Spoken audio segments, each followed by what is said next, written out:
Hello, everyone. I am here today to review Men in Black. So, going into this film, I would go on and immediately think of R.I.P.D., which I've seen recently, comparing quickly to this film, even though that is to be a much more supernatural thing, and this is to be, of course, a much more alien like approach. But, like, if you kind of watch this movie in R.I.P.D., like I start to realize how like both of these films are hugely similar, like weirdly similar. Where we go on and we have like the veteran guy who's basically telling the rookie that it's like, well, hey, everything that you know or everything that you think that you know means diddly here. And so, like, we kind of have so many beats that are similar or familiar in some ways, even though it's supernatural and it's an alien. It's a supernatural thing with RAPD, but it is a alien-esh like thing in here. I'm not trying to promote anything. I'm just saying, like, hey, check out both films because they'll seem quite similar if you've never heard of RIPD before, because that's a possibility. It's currently on HBO Max. Talking about where things are from, right now, currently, the second it's recording, there's not exactly a convenient way you can say that you've seen this movie if you want to see it recently. I think it's on like ABC and like Freeform or something, which that's the only thing that I could see like having that there. I would go out of my way to recommend a number of apps that I've conveniently used through a ton of time because if you go through every single one of these things, I will go on to recommend you. Go on to a Google search and search the word letter C movies, so a letter and then a word, to see movies for absolutely free. You can go on and find this app and there, in fact, download letter C movies, so C movies, and you can be able to see whatever you'd like. You can go on to Fox HD movies, which the logo will say so, but the title will say something different. They'll say like play 1080p HD movies, and you'll be able to see that and download that. Be able to, with powers combined, be able to see whatever you want. Every once in a while, there's a TV Crush app that you can go on through Google Play Store and be able to also download and see movies off of that also. So, Men in Black.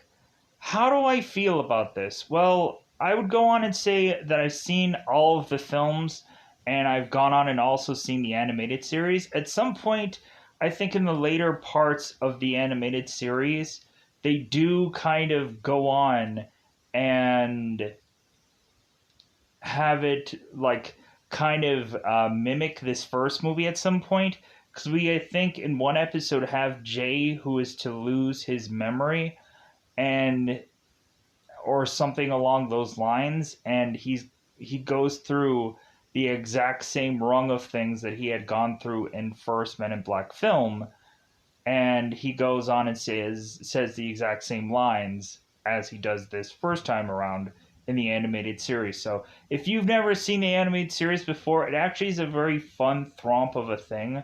Um, like to me, I think that was right around when like Extreme Ghostbusters was coming out, and so like I would feel like those styles are very similar to one another.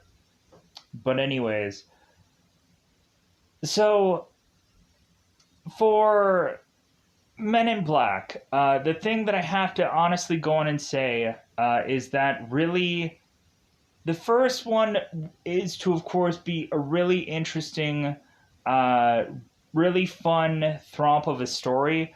And then once we get into sequels, basically, the sequels kind of diminish the original film by just going on and saying, like, oh, people liked that. Oh, this worked for people in this movie. Let's do it again, but this time around let's like have this character being more used or being still used from first film into sequel films. And I'm just like, really?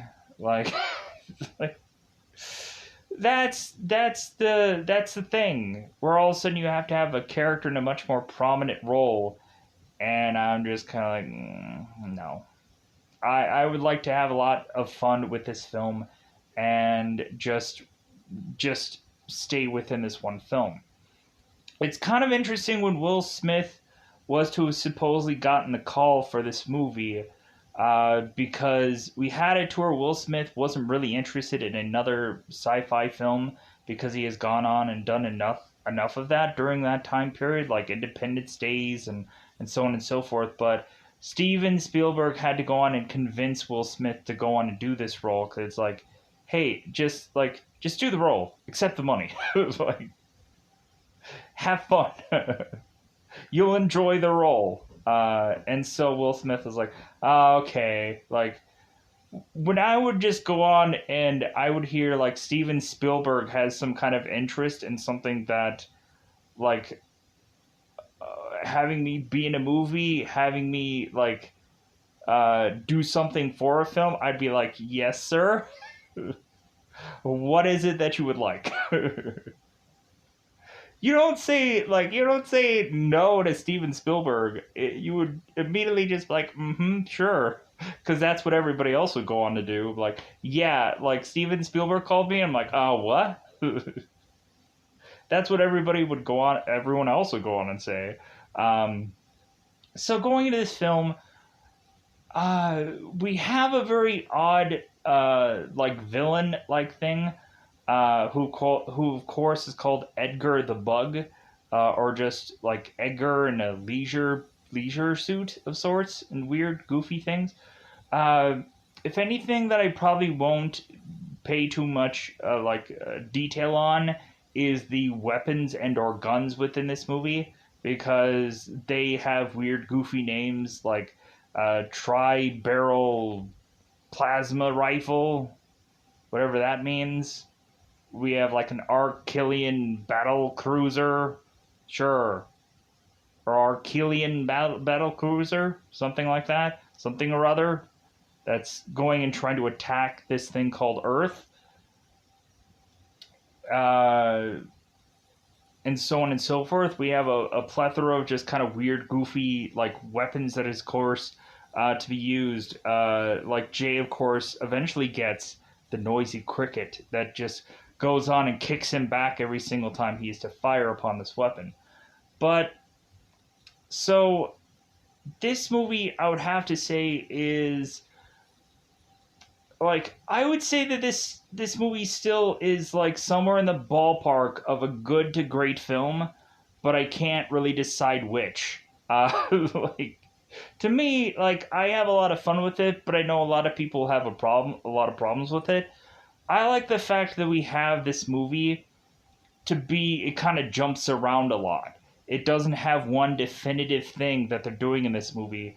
Like it all kind of comes to a head that there is to be a bigger problem. And I like that about this film instead of us just having one singular mission through one film and that's it, where kind of like the sequels head in that direction where it becomes a much more like singular film. And I would like for there to have been a lot more kind of like jumping around and having a lot more fun. But it is what it is with these films. Let me know in the comments below if you've seen any of the other Men in Black films. If you've even seen Men in Black International, because I'd gone and also seen that. Do I remember anything about it? Not really, but I know it exists. I know that like Chris Hemsworth, like both of the people from the Thor movies are in it, and I was just like, man, what a difficult casting that movie had to do. Just hey guys, like both of you from Thor, you're hired, because you might as well be. So, so with that said, let's go out of our way to just say that it's about that time to go into that double five timed territory because it's about that time to just go into spoilers about this movie. So I think it's time to say for us to go out of our way to say that it is that customary time yet again to go into spoiler time. Spoiler time. It's about that time we can spoil this movie. There are a lot of these things called details upon this movie, and so if I can get ballparkingly somewhere correct and or right about this film. So when we of course start off this film, we of course have a van driver who is supposedly driving a bunch of illegal immigrants in the back of his van. Sounds like a very interesting way to approach a Men in Black film, and I think Alien, Illegal Alien. Anyways, so we, of course, have INS who is to go on and pull these guys over. And so we, of course, have this NIS officer who, of course, is to be named Janus, a male who is named off NIS agent Janus. No wonder they didn't say his name all that much. So we go on and we have this NIS agent that is going to talk to this van driver, and this van driver is saying that he was to go on and catch some fish. It's like, so let me go and see what you caught. They open up the back of the van, and they are to see a number of illegal immigrants, I guess, in the back. Or let's just say immigrants, because who knows? They might have some creative paperwork. So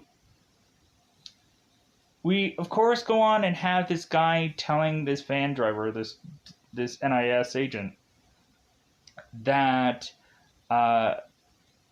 he's going to go on and any number of monies or dollarinos or dineros that, of course, he was to have gotten money, things, greenbacks. I want to always have a billion different ways to describe money in this film. And anyways, so this agent is going on and telling this van driver, it's like, well, hey, hopefully they paid you a lot because you're going to need it for a lawyer. So all of a sudden we have, of course, J and D. J, of course, is a partner that is to go on to this story before we get to J, which, of course, is Will Smith. So K and D are going to thumb through all these people and kind of figure out which one of them is to be an alien out of this whole group. Going on and having, of course, K going and speaking Spanish to a number of people.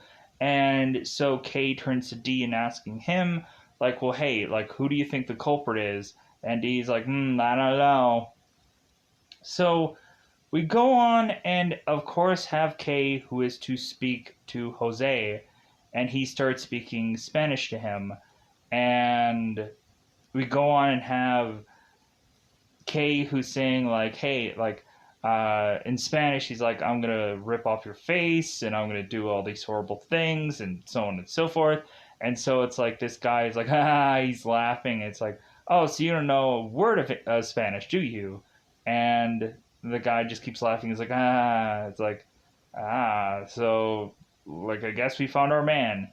So we have Jose and D and K go off into this cactus-filled desert part away from these other INS characters. We have K, who is to mention to these men that he is INS Division 6. It's like, well, I never knew INS had a Division 6. Like, me neither. So we have K and D talking to Jose, and we, of course, have Jose to eventually go on and take off his coat to reveal that this is an alien called Mikey. Don't know what exactly alien Mikey is, but he's Mikey. I believe that Will Smith's favorite alien out of this movie, I think, actually was Mikey in this film. So I guess he had probably like seen this film and enjoyed it and whatever. But yeah, like Will Smith did enjoy the alien Mikey, and I remember that from some interview from somewhere while they were doing this film. So I don't know how, but freaking retains some random thing of stuff. So all of a sudden, we have Mikey who is noticing the NIS agent Janice kind of walking, like, hey, what's this? So all of a sudden, Mikey is to notice his character, and he is to, of course, start to become very aggressive and is starting to run. We, of course, have Kay going and talking to D, saying, like, hey, whip that gun out, D, whip it. Whip that D out, D. So we go on here and we have Kay, who is to go and whip his standard issue alien weapon, because heaven forbid you have a very descriptive thing about any number of these weapons throughout any number of this film. And so I'm assuming that most of these guns are all plasma guns, because it, like, we have other names for other things that say plasma in them. If you go on, you Google search these, like, you'll go on, you'll find, like, there's plasma rifles and all this others. So I'm assuming most of these weapons are probably plasma, I'm assuming. Unless there's some other thing that tells you otherwise, because I'm sure there's a lot of people that are to know exact specifics about movies, weaponry, and stuff. There's those experts out there. Because they just like certain alien-looking weapons for whichever reason, which is fine with anybody. So we go on, and Janice is now pelted with alien juices, as well as a number of cacti or cactuses around him. So we have Kay, of course, calling for another cleanup, or calling for a cleanup crew to, of course, go on and blast through this desert. And so we have a number of all these NIS agents that are making their way to Kay to have them all be deneuralized. And we have, of course, Kay going and doing the usual shtick about there being a gas pocket or some kind of gas leak or something. And we have these guys we have Kay saying that they charged their guns on some gas leak. And so we have it where Kay is telling, of course, Janice to go and have somebody kind of clean him up before they leave.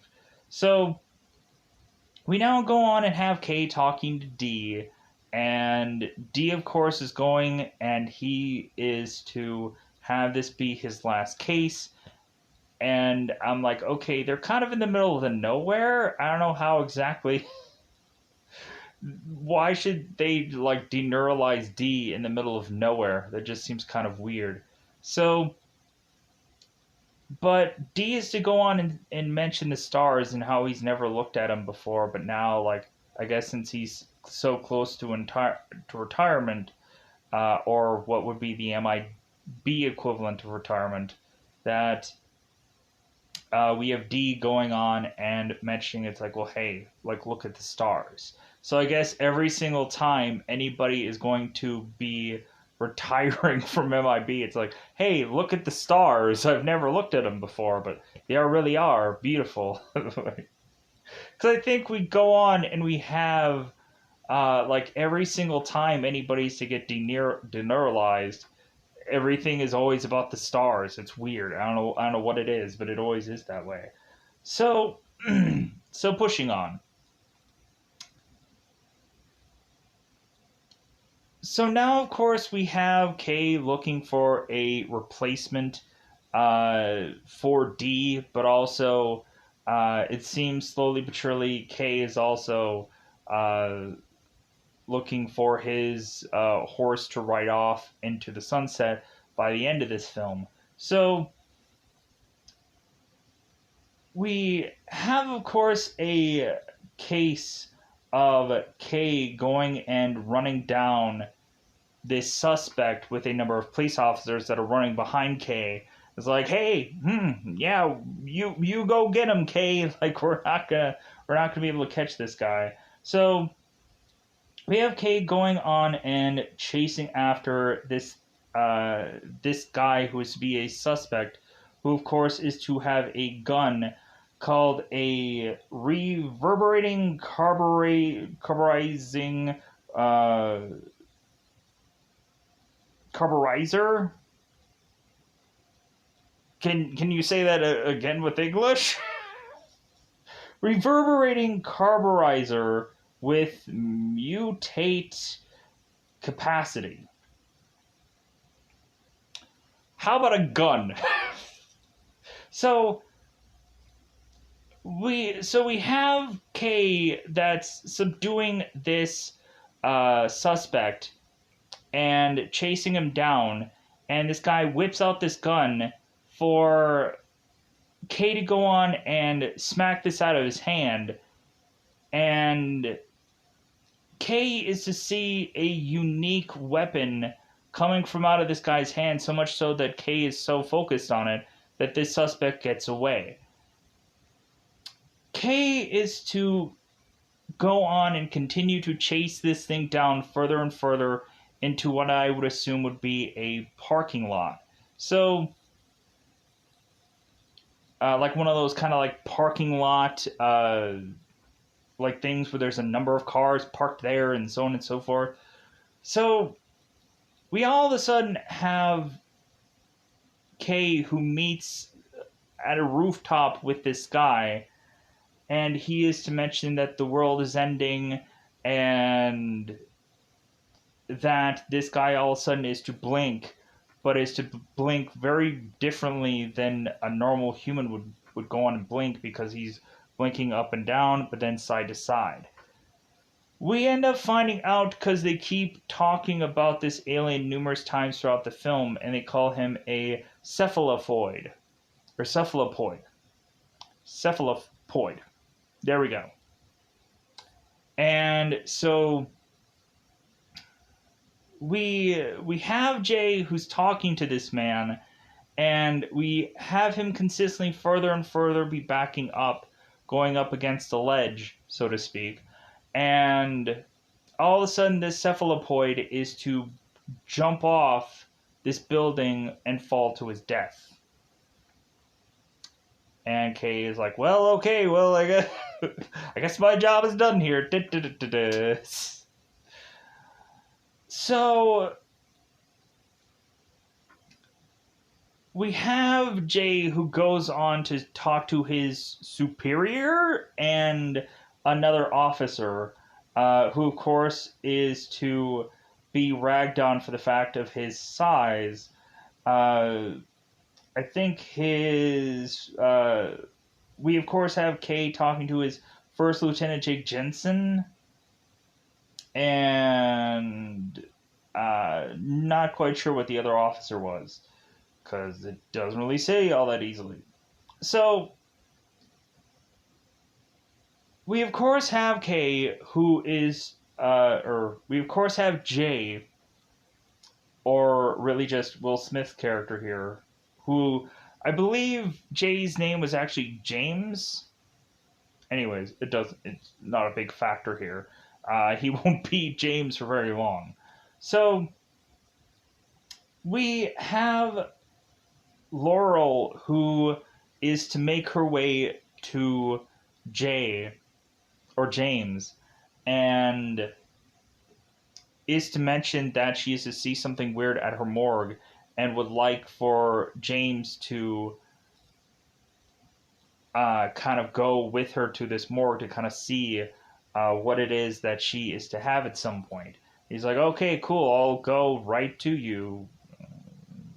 Anyways, Laurel is to go on and walk to bump right into Kay's character, where he, of course, gives her a denotalization and then goes on to meet with James.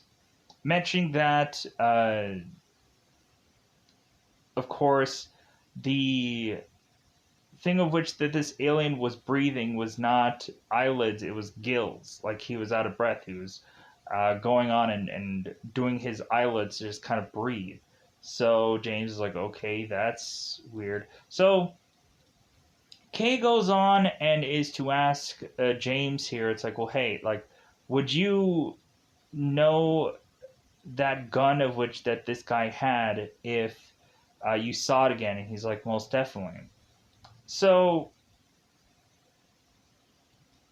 we have it where James is mentioning that he's going to be going on and filling out some paperwork, and Kay is like, "Oh no, you can just come on and come with me, and kind of check out this one store that, of course, would have these weapons to identify this." So, because his first lieutenant is to already know that this guy's have all the paperwork signed, sealed, delivered, and so on and so forth. And the lieutenant is like, "Yeah, great paperwork, James," as he walks off. So we have Kay that goes with Jay or James to go to, of course, uh, Jeebs's pawn shop, because there isn't an actual name besides Jeebs's pawn shop. I'm sure it might have like Jeebs's full name on it, but that's about it. Because I looked into it and I'm like, oh, it just says the guy's name. All right, that's simple enough. So we we go on and have both. We have like Kay that goes in there is like, hey, I'm gonna put my thing down, and I'm like, I'm gonna go and find out these alien guns. And Kay's like, well, yeah, you go and put your thing down. Like, I'll see how far you get. So all of a sudden, Kay at first is going in there and noticing some Rolodexes, and so James is going on and like, well, okay, well, but what about all these guns, these weird guns that you have? And Jeeves is like, I don't know what you're talking about.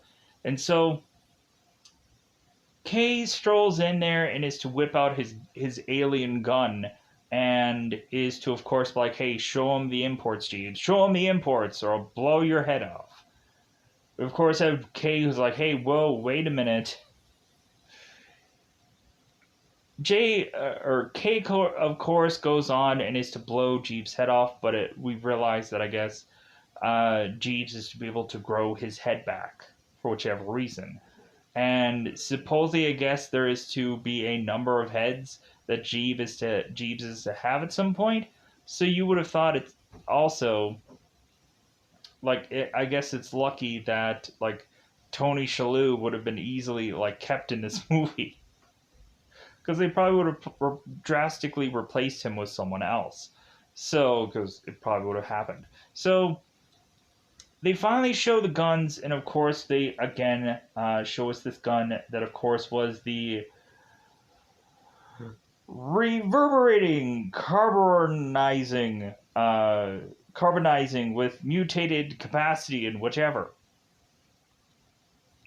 And I guess that weapon is, I guess, more commonly used for assassinations. And so we have Kay going and saying that Jeeves was to offer this gun illegally to a cephalopoid. And so he's like, okay, all right. So we figured that out. So Kay walks off, and James is still harping about that whole situation with the Rolodexes and leaves. So we, of course, transition here to have it be where, of course, Kay deneuralizes James, I guess, from X number of hours from this case. And so both Kay and Jay are at this bar somewhere. And so I guess Kay was to have been pretty drunk at this place that he just wakes up in. Or kind of like, it's all of a sudden like, hey, what? So Kay all of a sudden that Jay needs to lay off the sauce and so on and so forth. So we transition our characters to have it be that Kay is going to be giving James a card here to have him be very much interested in going into the Men in Black. So we of course go on and have James's character going on to enlist himself in the Men in Black, all of a sudden to have us uh, be going on and having, of course, James saying like, "Hey, I got this card," and we of course have supposedly Pops or any number of names as security guard that is having James just go through the elevator for him to go through this perfect floor to have all of a sudden Zed, who is of course done by Rip Torn, waiting for James, who is to of course have been late. Because we had, of course, where Kay was giving Jay this ultimatum, having him realize that. Anyway, we had that ultimatum a little bit later, but let's back it up a little bit. Anyways, pushing on. So we have Zed going on and telling everybody that the reason why they're here is because they're the best, the best, the best. That we have a number of military Ash-like people and NYPD and all kinds of stuff. So really, we're going to go on and see who really is going to be the next candidate for Men in Black. So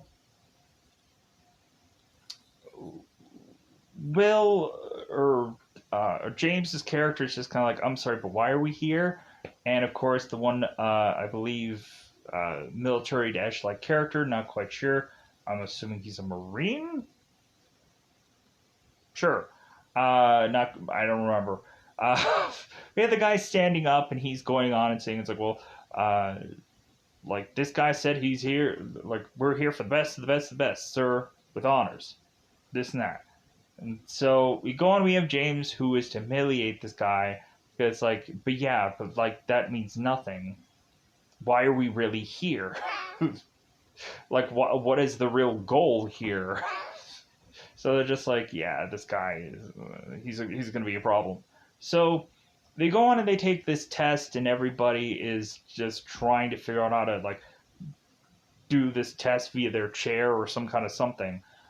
And so all of a sudden we have James who goes and just like squeals this freaking table. And then he asks like, "Hey, do you guys want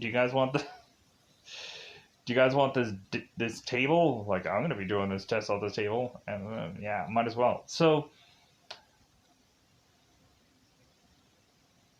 we also have on the other side of the world, so to speak, we have a farmer, or we have a barn, whatever you want to call it. That, of course, is to be with both Edgar and Patrice. Weirdly, every time they say Edgar in this movie, I hear like Edgear. Or like I hear it weirdly. I don't know what that meant. Edgear, it seems like they say Edgear in this movie throughout the whole entire film. I don't get what that meant. But it's like I would pronounce it Edgar. But I guess that's just me. So Edgar is going on and talking to Patrice and mentioning that he's a little suspicious about the food that he is to get from her, and that he is to naturally assume that it's poisoned, and that for how this woman kind of skulks around, he wouldn't be surprised if it is poison, and that the only thing that is to be kind of holding it or kind of pushing its own weight is to be the truck of which that Edgar is to have, or pulling its own weight is to be the truck that, of course, Edgar is to have. So all of a sudden, that truck ends up getting smashed into by, of course, the Bug's ship. And so we, of course, have Edgar that goes out and be like, oh, like, figures. So Edgar goes on to go and find his truck, to also go and find an alien there, a big, massive bug that goes on and is to want to force Edgar to relinquish his weapon. And Edgar's like, well, I'll relinquish my weapon after you pry it from my cold, dead hands. And the bug is like, well, like if it comes to that. The bug goes on and is to grab Edgar and is to go ahead and consume the insides of him, but then is to keep Edgar's skin outside of his body, so that we can of course have this bug go and use him as a suit. So human skin is being used as the bug's suit now. So we have Edgar possessed, Edgar alienized, whatever you want to kind of say that is, as this bug. But I'll just say Edgar through the bulk of this until we have like bug being ripped, let's just say. So Edgar makes his way back into this home, talking to Patrice, and she of course is like, "Hey Edgar, like, are you okay?" And he's like, "Well, what?" It's like, "Well, it looks like your skin is just falling off your bones." And so he goes on and he stretches the back of his skin, is like, "That look better." And she falls over and passes out after she used to go on and give Edgar this sugar water, like a big amount of sugar water, and he drinks it. So we push on here, and of course have it where Edgar is to eventually meet up with some Zapum uh, insect exterminator, where we of course have Edgar that is to compare the Zapum exterminator with, like, the only real bugs around here are kind of the human beings, and then that they should all be exterminated. And so Edgar goes on and kills uh, this exterminator by putting his own hose down his own throat and killing him. And then Edgar is to go on and take his ship and put it in the Zapum in exterminator vehicle truck. It's not much of a truck. It's more of a like a van, whatever. Anyways, so now back, of course, with James getting his qualifications. So and all this jazz. So we go on and we have James, who is going and having to shoot as quickly as possible a number of aliens quickly and whichever. But instead, we have uh, Jay, who decides to kill this one little girl. That is to stop the whole uh, shooting scenario, to have James now be questioned for shooting this little girl. James is to say the only suspect person around here was this little girl, because one alien was to have a tissue and he was sneezing. One other alien was just working out. And so this girl had quantum mechanics books were to be far beyond her years. And what is she doing with those books? And so that's the only thing that really and truly made her suspicious out of everybody else. And James no longer wants Zed to get him or to be just kind of up his butt about it, just because he just realized something that these guys didn't realize that someone would go on and someone would do. So we have Zed going and talking to Kay, and so Zed is telling Kay, it's like, well, is this really your real choice here? And it seems like he has a problem with authority, and like he's got kind of like have a very smart mouth. And Kay is like, well, I do too. So really, Kay mentions that James was to run down a cephalopoid, and so like really it should be easy for him to go on and do anything else here. So we have Zed who's like, all right.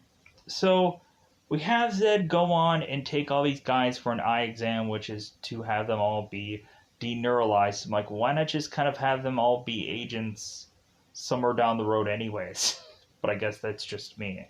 So, uh, Kay is to kind of pull James away from this whole thing to kind of tell him a little bit more of Kay's backstory, going on and saying that there had been quite a bit of time before.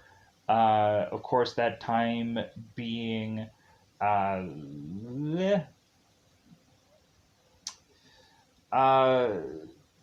1964, where we, of course, have uh, at some point Kay, who had sought out the very first aliens, because it seems that there was a number of people there, and Kay was kind of mixed in with that, and so Kay was to go on and give these aliens a thing of flowers.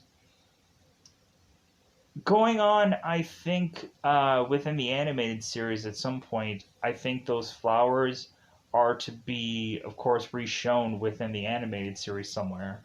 Um, or they kind of bring it back up. Or I think maybe also the movies, they kind of re-mention it, but like I think the animated show kind of brings it back up. But anyways, pushing on. So they ended up making these two alien ships into the World Expo's observatory towers to just kind of hide the alien crafts, because I guess these people didn't have the ability to quickly uh, figure out a hiding spot for these alien crafts uh, years ago, so they just kind of hid them in this World Expo. So we go on further into this story, and so we of course now have Kay talking to James and kind of giving him now this ultimatum. That's not a word. Ultimatum. Going on and pressing, of course, James to say that if humans actually knew that there was an alien out there, like they wouldn't want it. Like they're already happy, and they don't want to know that there's to be this kind of uh, like they don't want to know that aliens really and truly exist. And because also like Kay is to tell James here that it's like, well, yeah, because like 15 minutes ago you didn't realize that, like, or you never thought that we weren't alone here, or the Kay is to say that James is to realize that we are not alone, that there are actual aliens here, and and Kay is convincing James that what will he'll know tomorrow, once he's to go on and accept this job as being within the Men in Black, the further and further down the rabbit hole. So James is going on and just like, sounds interesting. So, so we go on here and let's transition a little bit. So we have these two Arquillians, who are both going and having this dinner together. I don't know what time of day this really is, but we have these two Arquillians that are, of course, that are in these suits, that these human suits that are going on and at this diner, and they're talking about um, like some diamonds that this guy's to have in this one jewelry casing, and that this gentle Rosenberg is to, of course, be the one kind of shorter looking guy. And so we of course have these guys talking and mentioning that it's possible that the bug is to make its way to Earth. And so the one thing of it is that this bug won't know where the galaxy is, so the galaxy will be very safe. So we have it, of course, where the bug is to go on, or Edgar is to go on, and is to immediately find out about Rosenberg's fine jewelry place, and then is to start to follow him to this diner where Edgar is to show up as a waiter, and the chef is to give this guy these meals and say, it's like, well, hey, where was the other waiter? And Edgar is like, well, hey, I gave him a break. Yeah, you broke him in half like a pretzel and shoved him somewhere. So Edgar goes on and is to talk to both these Arquillians, and we of course have Rosenberg that is mentioning that Edgar will never find the galaxy, and that they'll have then that he'll have to kill them both. And Edgar is like, well, you're right about one thing. And so he goes on and slices into both of them, and then tries to run off, but I think a waiter gets in the way. He shoves him out of the way, runs out of the building. So we have Edgar go and grab this little jewel thing, this little case thing. And so later on, he breaks into it and realizes that there's nothing there. All that's there is just diamonds. He's like, where is it? So I think, weirdly, I think every time I was to probably see Men in Black ever on TV, I think that would always be weirdly the part that I would come in on. Every single time I would go on and see this movie, like, oh, it would be that same exact scene. Oddly enough, as if I timed it perfectly. So we so we have, of course, James, who decides to go on and is to make his way back to, of course, IMDb, to headquarters, to say, like, yeah, I'll go on and I'll do this, and so on and so forth. So conveniently, we have Kay, who meets with James at this elevator. And so James is telling Kay, it's like, well, hey, like, I want you to remember something. You chose me, and I don't want no rookie talk, and I want no, like, son or kid or sport or whatever, and so on and so forth. And Kay is like, well, good, because if anything, everything that you know, like, doesn't mean diddly. So we now usher James in to this room filled with a number of aliens. And so we end up seeing the one Arquillian that, of course, is to be killed in that diner. And so we, of course, go on and have James being seen to any number of these aliens. James goes on and touches one of them, and Kay grabs him from this alien because he can be a little bit grumpy. So we have Kay that's introduced to a number of characters, so on and so forth. Like two aliens that I guess are to go on and be Wheelan and Leegland or Weekland and Bob. Weirdly, like the weird pronunciation, the weird thing of this, the other character makes no sense.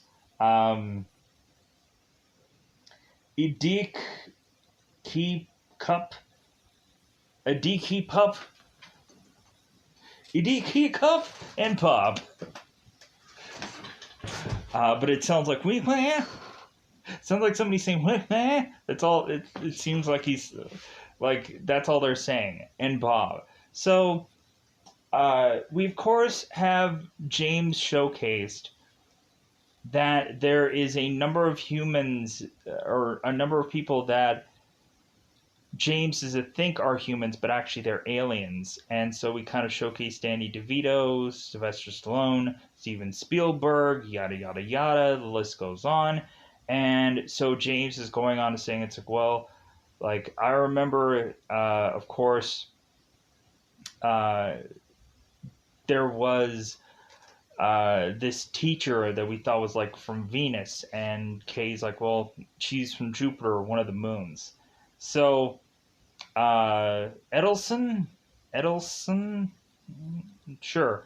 So we also have it where James is going on and seeing, of course, a little trinket that is to go on and do a hectic amount of bouncing around. That I guess was to cause a blackout of sorts, and whoever the creator was to find it to be some kind of like hilarious joke. So we go on and we have uh, now Jay who's having Zed telling him it's like put it on, and Kay's and James is like what? It's like the last suit you'll ever wear. So we go on. We have James who puts on a suit, and we have of course Zed going on and saying this whole spiel. Anonymity is your native tongue. Silence or silence is your native tongue, uh, and this and so on and so forth, uh, and you're above this system, over it, under it. You are the Men in Black, and this and that, uh, and so we have, of course, James that's going on and putting on his sunglasses and like, you know what, I make this look good. Which, of course, we end up seeing that exact same scene being replayed over in the animated series. So, because I think in the second time around, we have, of course, James that I think Kay repeats the line to James the second time around, and he's just like, "What? Like, hey, how did you know what I was gonna say?" So we, of course, have us find out that the Archelians are having a battle cruiser, and of course that they want the galaxy at some point. And we also are to find out that Zed is to realize that there is a number of people that are all trying to jump ship here, and that they're going to have to go on and police all of them, uh, and so on and so forth. So, because we have it where Zed is mentioning that they're not hosting an intergalactic kegger here, as we go on and we have James or Jay now who repeats that line like we're not we're not enter we're not entering an intergalactic kegger here. So we go on with these characters, and so we also have Kay at some point who is to introduce the worm aliens to James, and of course we have these characters who end up getting used in every single one of these movies, and they bizarrely continue to just get more and more prominent roles for some goofy reason because I guess they're fun looking like fun loving characters that at some point are to be the butt of jokes at some point, where Zed I guess was to find out that once he was to get to this party that he was going to end up with some kind of bill, and then he looks at the worm aliens like, you sorry little ingrates, so on and so forth. So we go on, and so Kay is to have to weaponize Jay, and so Kay, of course, is to get a Series 3 deanimizer, and Kay is giving Jay a noisy cricket. And he's like, what? Like, I get this little piddly gun? Like, come on, like, give me that gun. I want that gun. So we go on here and we have our characters that make their way to go on and try to find where Edgar is. And so we go on and of course have these characters that are to trying to search around to go on and find that like Edgar is still around because he has to go back to Rosenberg's fine jewelry to try and see if the galaxy is still there. So we have both J and K who make it to this fine jewelry place, and Arch realized that I guess nothing was stolen. And so K is like, well, like somebody was looking for a specific something and they didn't care about anything else. So we all of a sudden have Edgar who is to get his Zapham truck towed. And so Edgar goes on and is to murder this tow truck driver and is to go and take this tow truck and leave the Zapham uh, exterminator truck because Jay is to realize that Edgar is right outside. So Jay starts whipping out this gun and starts blasting away. And Kay is telling Jay, it's like, well, hey, like, we should not discharge our weapons right in front of the public. And Jay, of course, is going on and saying, like, well, hey, like forget about this, this bullshit, like this, all this, like, secretive whatever. Like, the guy was right there. So we go on and we now, of course, head to this morgue. Uh, and I completely forgotten about uh, the whole dirt sheets thing. Let me backpedal a little bit. Let me go to the dirt sheets before we get to the morgue. So, how J and K are to find out about Edgar is that K and J go and find these dirt sheets, and we have him start slapping all these dirt sheets, and all of a sudden have it where there's to be a woman, a farmer woman, that realizes that her husband is to be an alien. So J and K go off to investigate this, to go on and find out that this woman is to talk about that Edgar wasn't Edgar. It was like something was wearing Edgar, and so on and so forth. And so we have it where Kay asks Beatrice, like, well, what did he ask for? And Beatrice says sugar water. It's like, sugar water? Like, yes. So we, of course, have Jay, who deneuralizes Beatrice, and they go on and give her a story about how Edgar had ran out on Beatrice, and she's like, she's better off about it. And so Kay comes in and is to bring his own flavor to the story and to tell her to go to Bloomingdale's and like get a makeover and and hire a decorator for this place because dang. So we have Kay who is to take a sample of the remains of possibly what is to be this bug and hoping that it doesn't have a green color, which of course it has a green color. He's like, well, like, do you know what leaves a green spectrum thing of or whatever? And like Jay's like, yeah, I didn't watch Jeopardy last night. I don't know the answer to that. It's like whatever. It's like so. Uh, Kay goes on and tells, of course, Zed that we have a bug, and Kay is going on, or Jay is going on telling Kay, it's like, well, like, so we don't like bugs, do we? And it's like, no, that's the worst. So we also go on and have K and J who are dealing with a person who is to jump their restriction zone. We of course have this family who are to be called the Red Gicks, the Redgicks. So we have both K and J who are pulling this family over, and come to find out, Mrs. Redgick is to be pregnant and is going to have a child soon.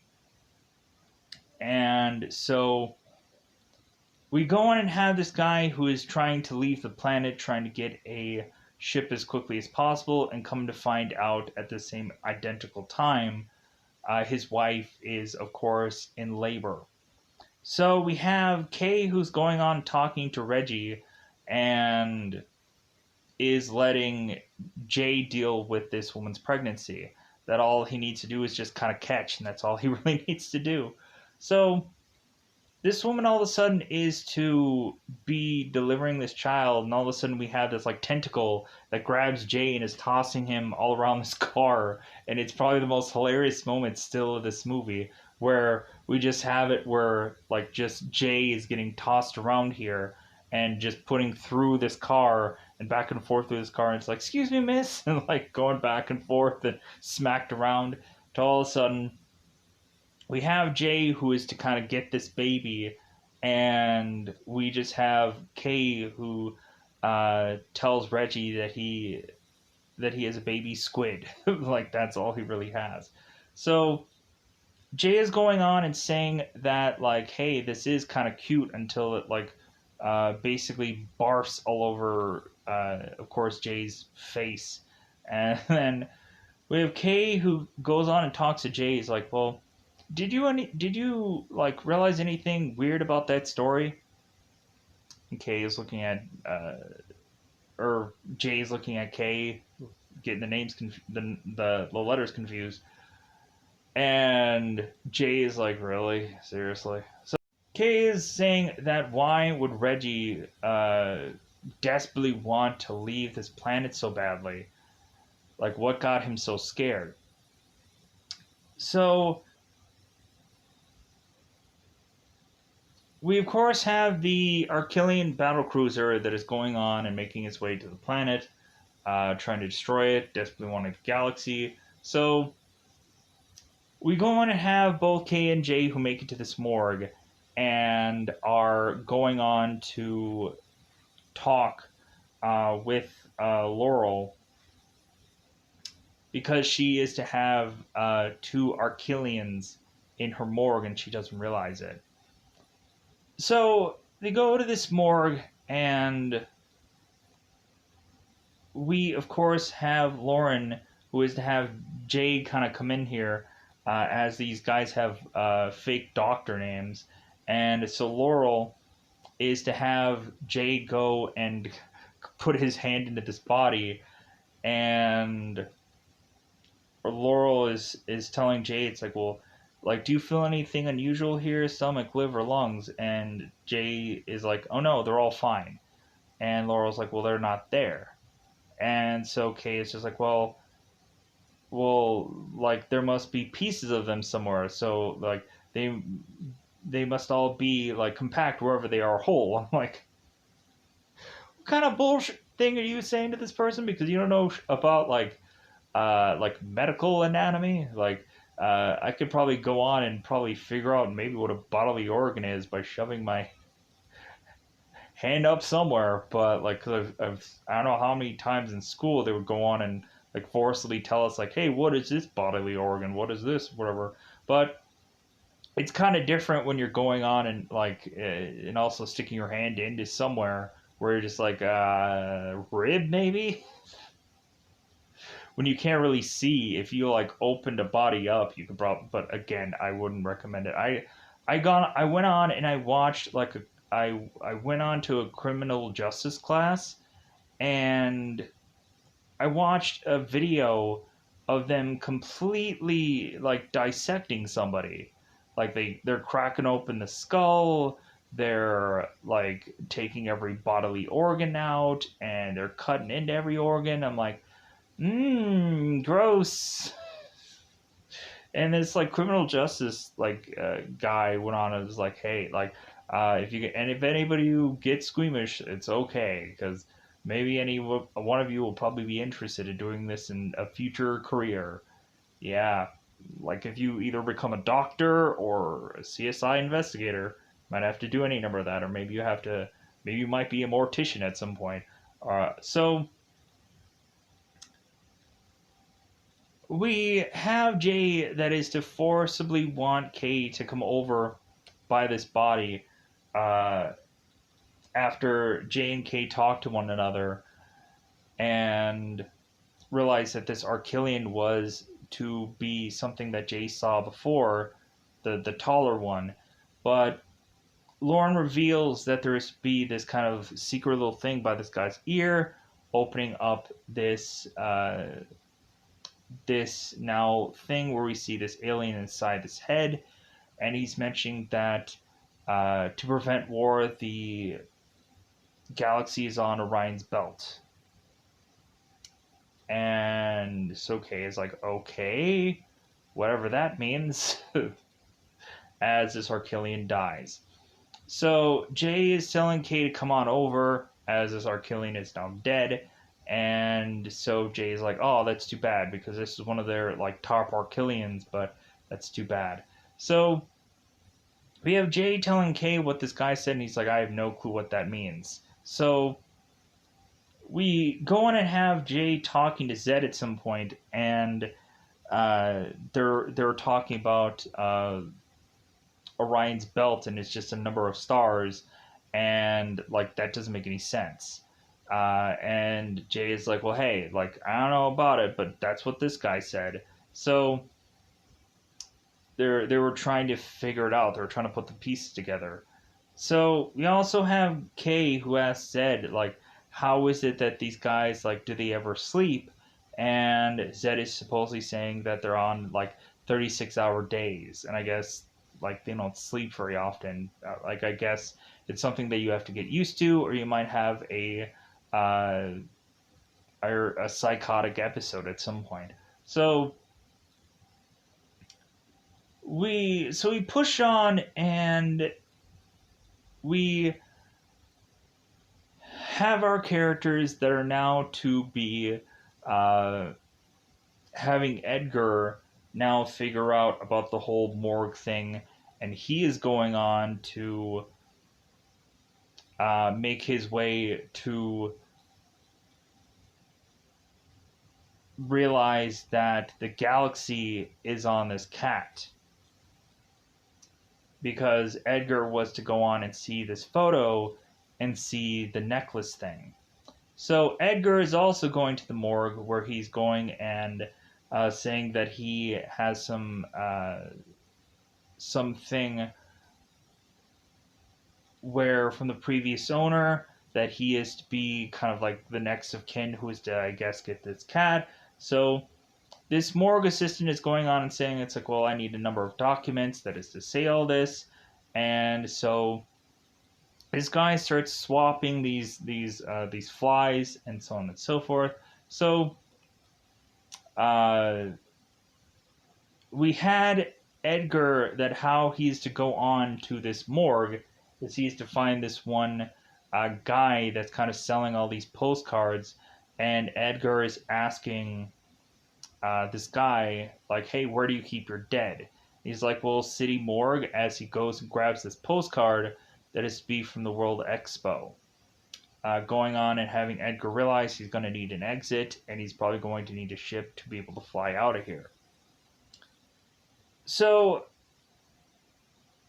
Edgar goes on and is to have this guy continue to swat these flies, and Edgar tells him to stop. All of a sudden, all these cockroaches are crawling from out of this guy's arm, and so we have this morgue attendant or attendant who goes and starts having these big like cans of bug spray, and so Edgar goes on and kills this assistant and makes his way to Lauren, where he of course is like, hey, where's the cat? And so he goes on and is to try to figure out where the cat is, and so all of a sudden Jay is going on to go and speak to Lauren again, and we had that whole thing where Kay was going on and consistently neuralizing Lauren before, like consistently. And so Kay was asking Jay, it's like, well, like, is there any side effects from being deneuralized? And Kay's like, I don't know. It's like, well, have you ever deneuralized me? And Kay's like, no. And Jay's like, well, Jay, have you ever flashy thinged me? Kay's like, I don't know, no. So we have it where Jay wants to go into this morgue because he's concerned that Kay will go on and fricassee somebody's brain out and have Lauren lose all of her medical schools or her medical classes from her past or something like that. Some weird, goofy memory like loss. So Kay goes and meets with Lauren, and she's going on, and she's consistently saying like, "Hey, I need you to see something." And Kay is like, "Yeah, I'll get to that." Like, man, like you really put on the gas and so on and so forth. And so she's like, "Yeah, I really need you to help me with something." And he's like, "Yeah, I'll help you with something." But I want to be in the driver's seat. You know what I mean? Like, so the more and more that this girl continues to say this, and the more and more that there's a delay here, all of a sudden the cat is to finally be on this table, and Edgar grabs this cat and is to be holding Lauren hostage. So we now have K and J that are both in this morgue, going on and possibly having it where they were going to shoot Edgar here, and so both Edgar and Laurel get out of this place, and so and Edgar goes off with the galaxy. So they make their way, of course, to this taxi cab, and both J and K are chasing after them. And so hopefully by now, I hope that we've kind of technically covered everything, or everything technically has been covered, because at this point we're getting towards the near end of this film, and plus, like, this is roughly about when the time would probably of this movie be ending anyways, because this is like an hour and a half like movie. So, oh, we also have K and J who talk to Frank, who is the Frank the Pug, which in other sequels he'll be used more and more because, like, as well as the worms will. And so K and J are to find out about the jewel, and K is to school information, or kind of a shake information out of Frank. And we have Frank mentioning that the galaxy is here, and that it may be the size of a small jewel, something that'll kind of fit the palm of your hand, so on and so forth. And so when K and J are to meet up with Frank, we have, of course, Jay that makes kind of fun of, like, oh, that guy's definitely an alien, and Frank is like, well, yeah, if you don't like my, if you don't like my disguise, it's like, and then like Jay's were like, oh my god, it's the dog. So, furthermore, I think we end up finding out at some point what Frank's true alien form is, and it honestly doesn't look anything drastically different. Like, I think we end up finding out in the animated series what Frank actually looks like as an alien, and it's not a huge difference in what he actually looks like.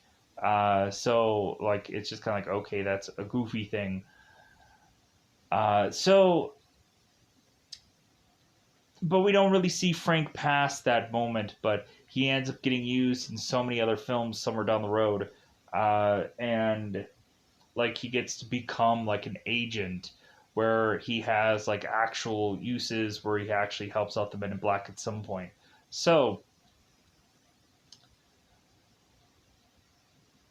we have J and K make their way to Zed, where like the battle cruiser is blasting on the Earth, and they're still desperately wanting the galaxy, and so like everybody's trying to scramble around, figure out what the heck the next move that Edgar is going to do next. And so Jay comes to the consensus is like, hey, like, old guys, does that thing still work? The and of course he's pointing to the World Expo towers. Uh, so we go on and we now have it where they are traveling to where the World Expo stuff is being of course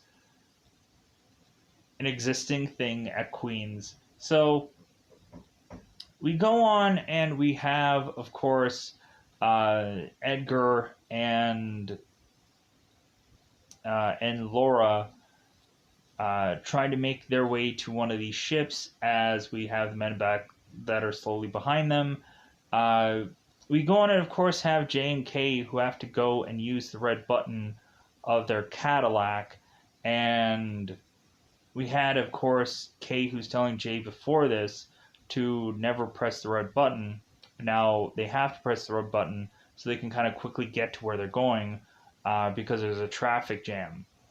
So the Cadillac all of a sudden is to end up transforming into this kind of like a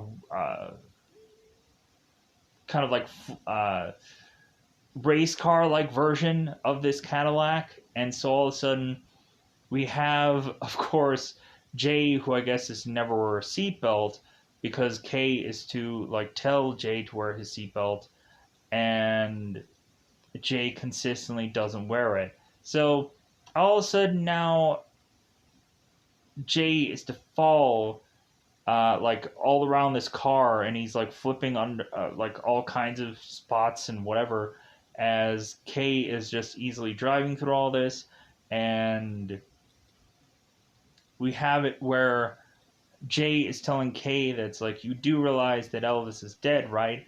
And Kay is like, no, he just went home.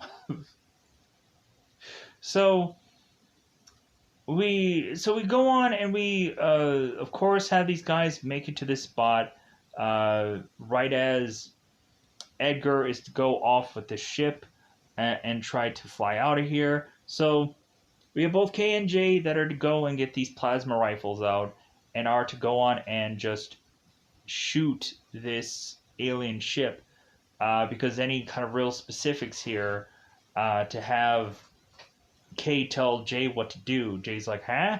And it's like, just shoot the ship. Just shoot it. So they go on and they shoot the ship while all of a sudden there's to be this New York Mets game going on. All of a sudden we have this ship that's kind of up in the sky, and a New York Mets outfielder is to miss this incoming ball that smacks him into the head, and he falls over. And here's the goofy thing: they say that this in the newspaper was a home run, but like I think if that ball were to have smacked that outfielder and was still on the ground, how is that a home run? Like maybe that was like an infield home run because no one else could get to that ball. Not quite sure, but it is what it is with that story. So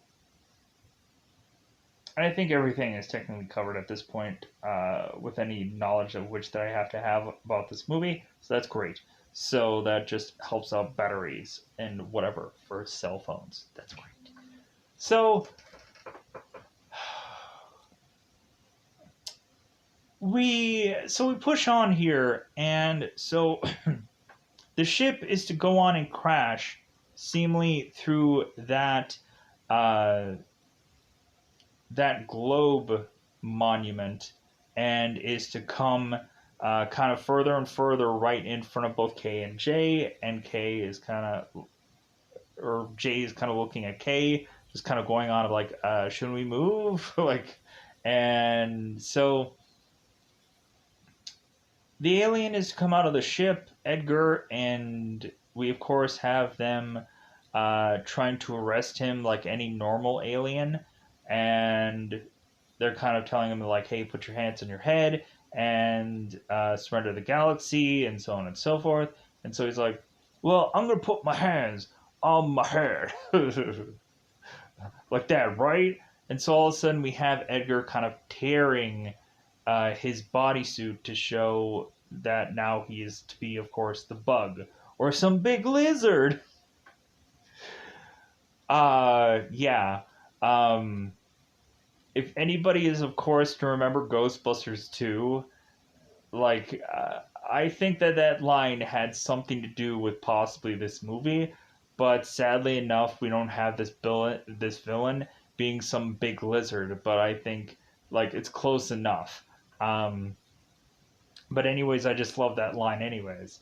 So, we have Edgar the Bug going on and is to show himself, and we of course immediately have these guys who are trying to like prop these laser gun or plasma guns uh, to take down Edgar, and Edgar quickly eats them. And so after that, we just have Kay who's like, "Well, I'm just gonna have this thing eat me."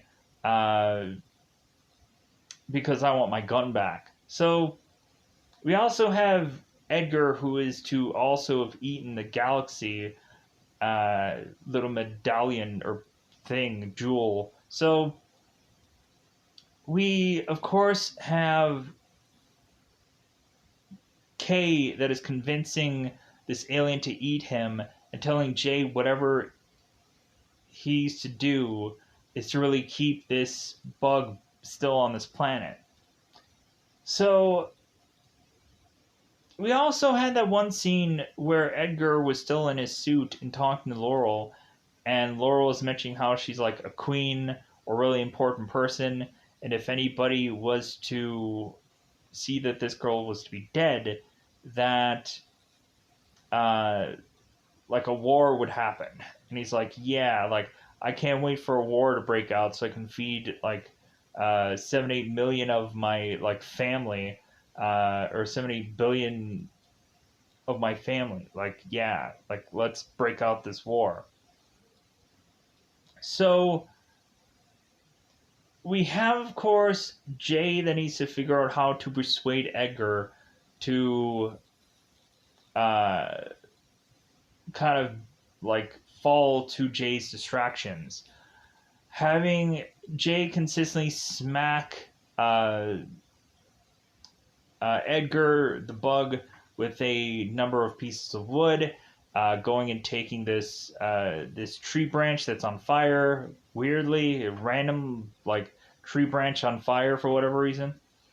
So Edgar is going to make it to this other ship, and so Jay is trying to like figure out some way to insult this guy, but he's not falling for it. So all of a sudden, Jay is to conveniently be able to find these numbers of cockroaches.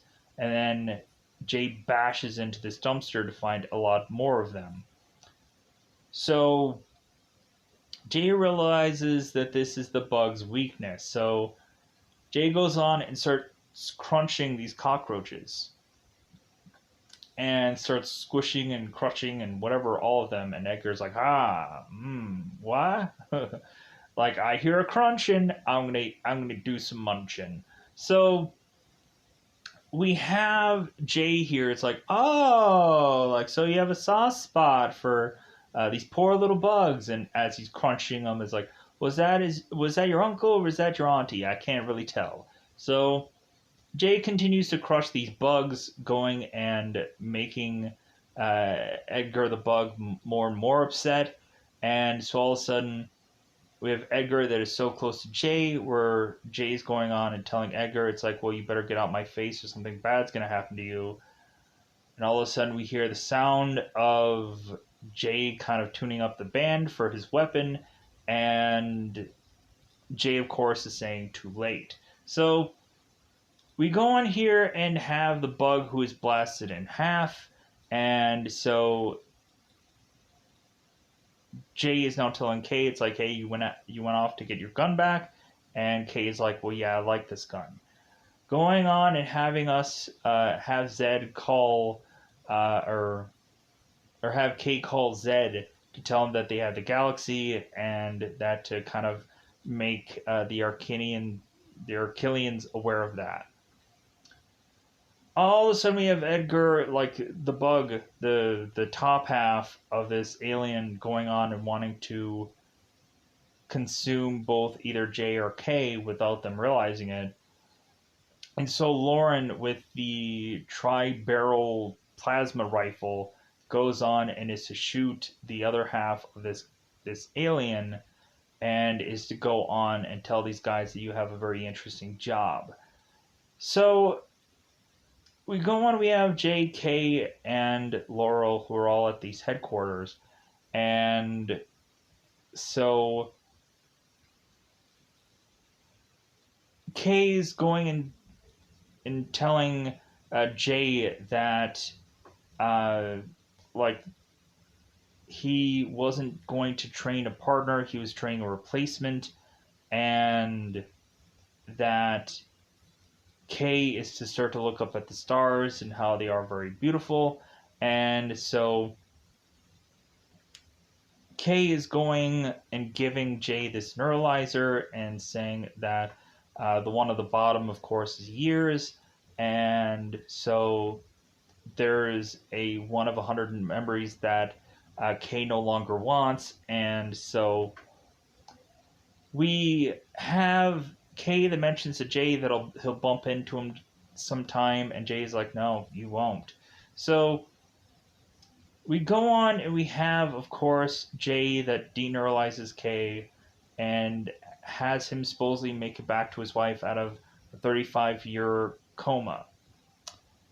So, because at one point, Kay was going on and seeing a zoomed out satellite feed from his wife's home, and so Jay is like, like, is that a woman of yours? And Kay like tries to like close it out, and so Jay makes the assumption that Kay was to have supposedly brought those flowers to his wife, but instead he brought those flowers to the alien instead. And Kay is like, yeah, yeah, yeah. So we of course have it where Jay is going to team up with Laurel and I guess be L, and so we have both uh, Jay and L, who of course are going on to do some case that is to supposedly involve Dennis Rodman, because I guess he's from some planet where they're going to do this next case from, which is not going to be in the sequel movie. It's just going to be some little goofy thing that they go on and do for this film. Weirdly enough, I think in the sequel we go on and they just kind of write Lauren or Laurel off in the sequel movie, just saying that Jay was to also deneuralize that girl also.